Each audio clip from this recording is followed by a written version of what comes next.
Yeah. There's something else here that is important that I need to allow.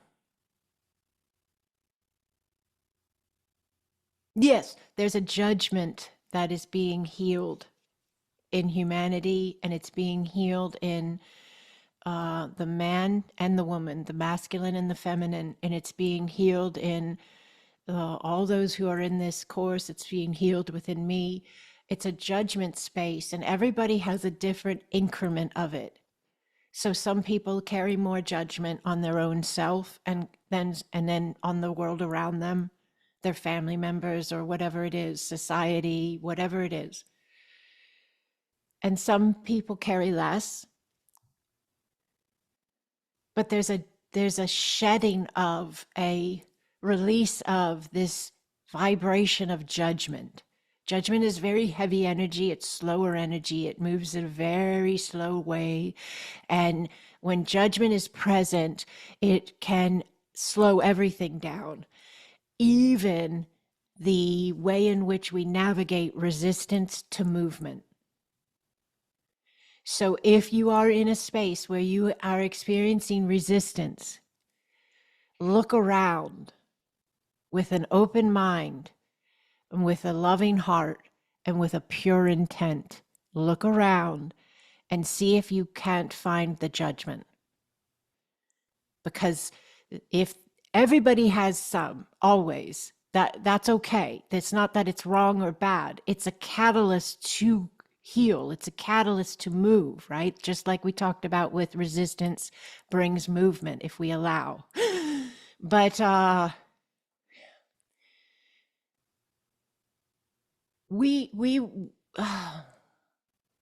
it's really interesting to teach on judgment without being judgmental. So follow me here and just support, okay?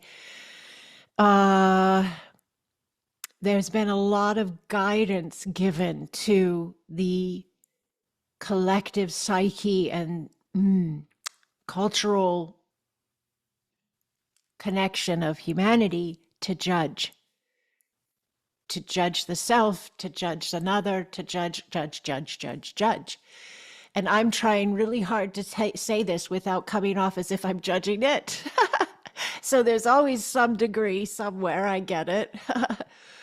But there's a beautiful space of Acasma quantum energy that I believe is made for way more than just this, but it works well here. And it is the understanding and the phrase, the simplistic yet profound word that we use in Acasma a lot that assists with judgment, and it is allow.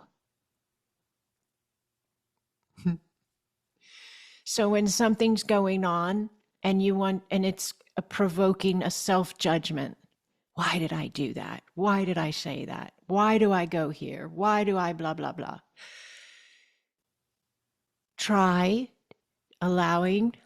try stepping back and taking a breath and just say, you know what, I just allow this space for a moment. I'm just going to allow this moment, this feeling, this space, this understanding, this me, and I'm just going to be in this space for a moment without judging it. Why? Because inside of it, if it doesn't get judged, because when it gets judged, it just deepens its density. But if it gets listened to or allowed to a certain extent, it doesn't have to be that you make it into something more, like it becomes a big drama or something. It's not about that. It's about allowing from the space of your divinity that is your I am and your essence. It's about allowing yourself space with the experience or the thought before judgment is placed. And the moment that is made available, the judgment dissolves because it hasn't been given any focus. It hasn't been given direction to exist. Does this make sense? So you have the moment where you would naturally go to judging yourself or judging someone else. How can they say that? They shouldn't have done that. those people are bad, whatever it is. I should do better. And before you say another judgment on top of that of why did I do that? Why did I get upset with them? Whatever it is, you just say, you know what? I'm just going to allow. I'm just going to allow. You step back, you breathe.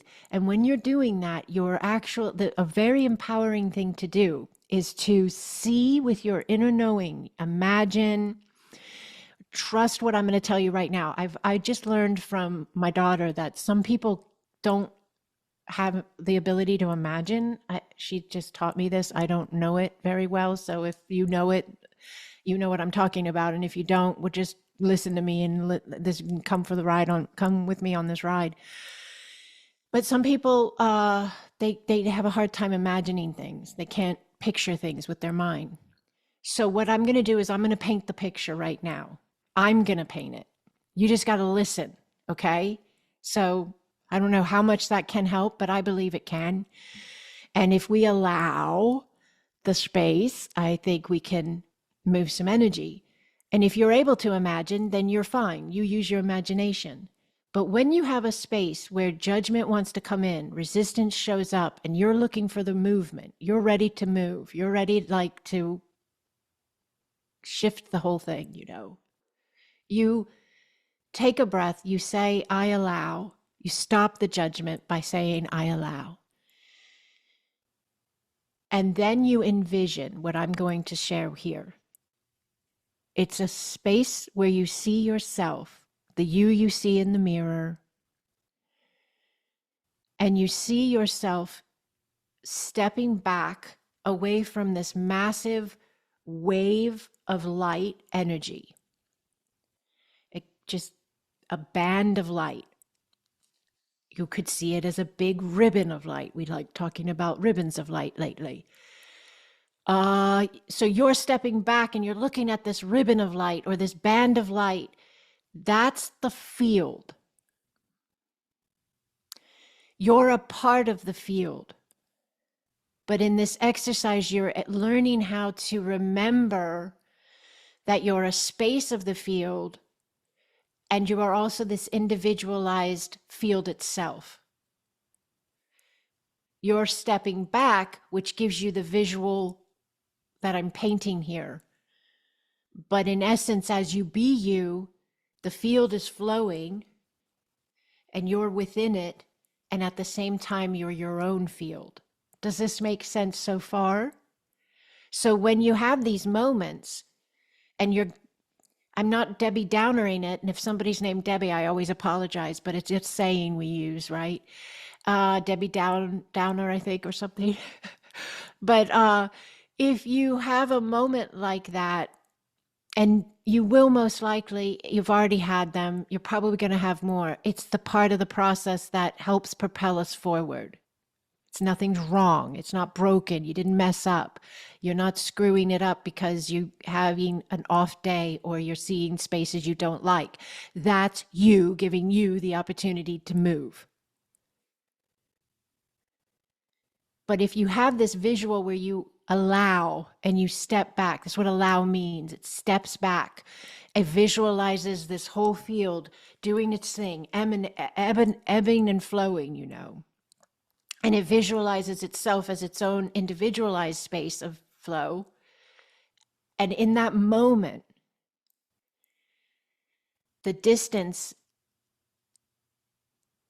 between you in your individualized field and the awareness observing the entirety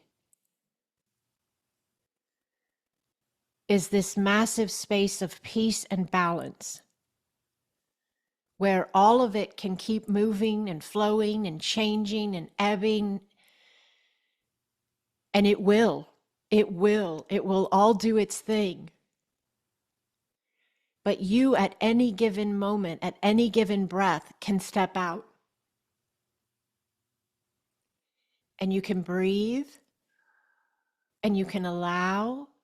And in that space, you have your human form that you are visualizing yourself as, but you are knowing that you are eternal consciousness witnessing itself in all its variation points.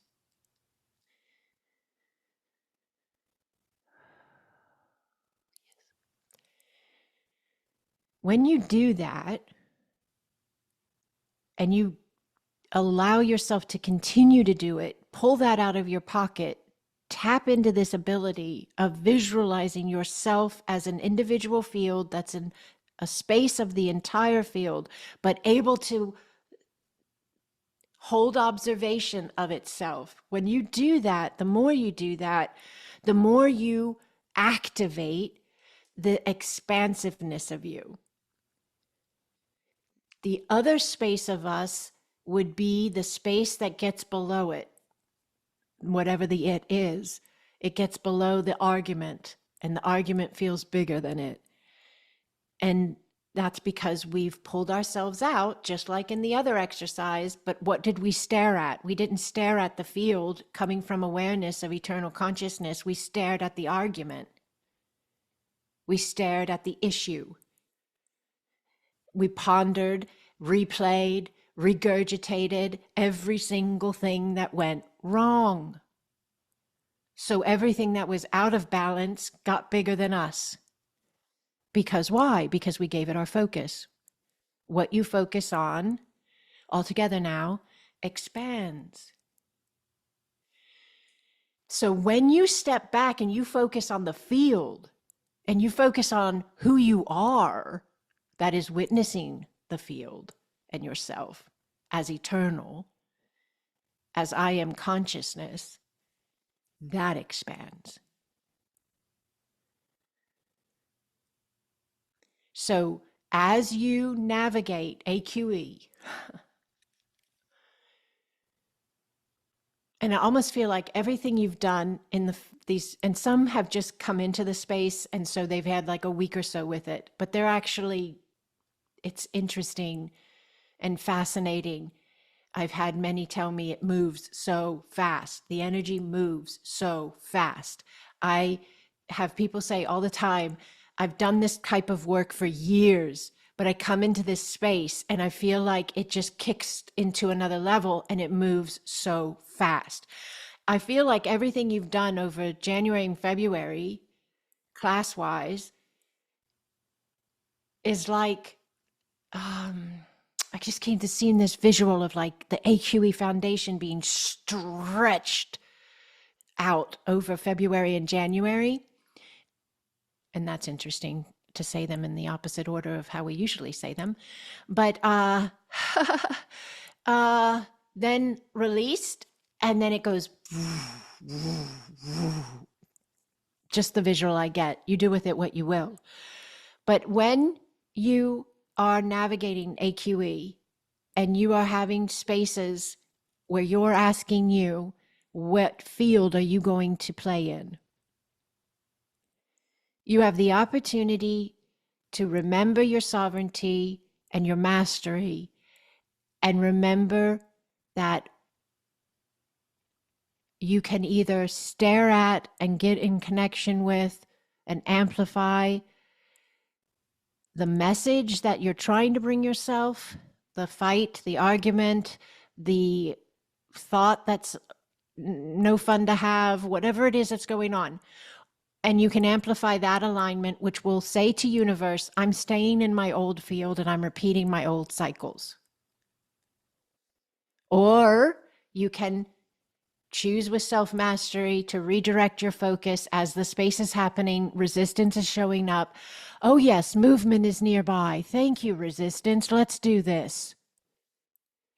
I allow. Oh, look at the field. Oh yes, I'm eternal consciousness and I'm watching it all happen. Well, that looks very different from back here. I don't feel the same angst that I did when I was underneath that, because I'm back over here. Oh, look at that. The resistance is just dissolving. Ha ha. Oh my goodness. Look at this movement. Oh my goodness. Wow.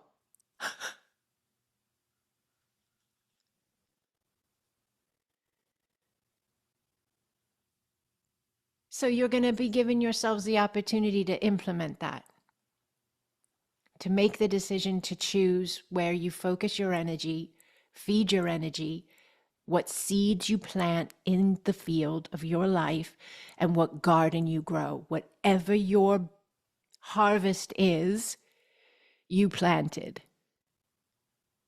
Does this make sense to you?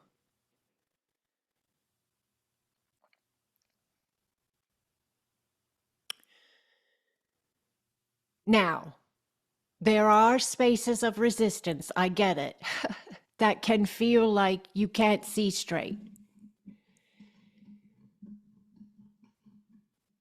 The best advice I can give to you is the mind is so powerful. If you have go-to redirects, that's what I call them. So they're specific thoughts you keep in your back pocket, under your belt, wherever you want to put them, I don't care. But you predetermine go-to thoughts you can pull out when things hit the fan. When I taught this before in New Human class, I said something like, what brings you great joy? Somebody said, my grandchild. I said, okay, then you think about your grandchild when it gets hard. They said, oh, well, it seems like weird because I'm having this really bad experience at work and then I'm thinking about my grandchild. Well, does your grandchild give you joy? Yes. Would you like to have more connection with your grandchild? Yes. Then when you think about your grandchild, you're feeding that information to the field, and the field is going to align more of that. The option is feed the difficulty you're having or bring in a redirective thought. Does this make sense to you? Okay, there's one other thing I want to share with you, and then I'd like to ask you some questions.